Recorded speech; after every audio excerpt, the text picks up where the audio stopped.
இதோட 79 ஆண்டுகள் நம்ம முடிஞ்சு கொண்டாடி கொண்டிருக்கிறோம்.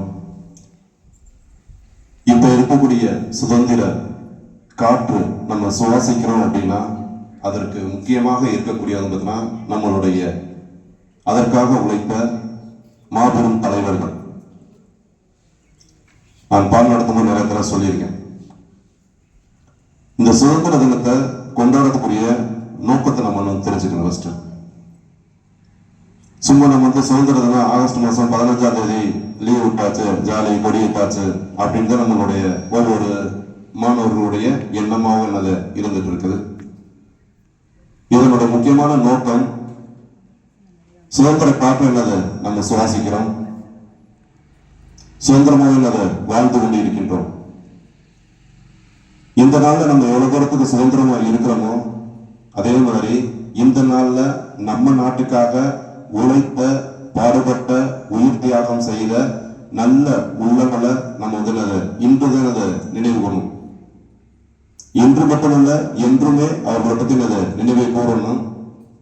ஏன் அப்படின்னா அவர்களுடைய தங்களுடைய வாழ்க்கையே பார்த்தீங்கன்னா நாட்டுக்காக அர்ப்பணித்தார்கள். ஸோ அப்படி அவங்க அர்ப்பணித்தனால்தான் நம்ம இன்று இவ்வளவு சுதந்திரமாக இருந்துட்டு இருக்கோம். அடுத்தபடியாக இப்படி கிடைத்த சுதந்திரத்தை நம்ம எப்படி பயன்படுத்துறோம் அப்படிங்கிறத நான் சொல்றேன்.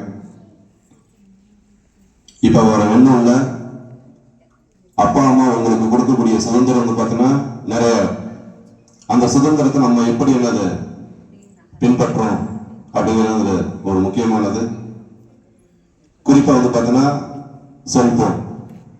எப்படி வேண்டாலும் வாழலாங்கிறது வாழ்க்கை இல்லை, இப்படித்தான் வாழணும் அப்படிங்கிறது வாழ்க்கை. செல்போன் நமக்கு கிடைச்சிருச்சு, நம்ம எப்படி எவ்வளவு பயன்படுத்தலாம் அப்படிங்கிறது பார்த்தீங்கன்னா அப்படி இருக்குன்னு பார்த்தீங்கன்னா நல்லா இல்லை. சரிங்களா? ஏன் செல்போனை பத்தி சொல்றேன் பார்த்தீங்கன்னா அதுவும் ஒரு சுதந்திரம் தான். அப்பா அம்மா கடைக்கு கொடுக்குறாங்க, நம்ம ஜாலியா செல்போன் பார்க்குறோம் அப்படிங்கிறது உனக்கு எண்ணம் இருக்கும். ஸோ சுதந்திரம் பார்த்தீங்கன்னா எல்லாத்துலேயும் தான். அது நம்ம நாட்டுக்கு கிடைச்சாலும் சரி, நமக்கு உங்களுக்கு கிடைத்த சுதந்திரமாக இருந்தாலும் சரி. சுதந்திரமா அப்பா அம்மாவுக்கு தெரியாம நம்ம அந்த செல்போன்ல என்னென்ன செய்யறோம். சரிங்களா? ஸோ இந்த நாள் பார்த்தீங்கன்னா ஒரு மனதில் ஒரு உறுதி ஏற்போம்.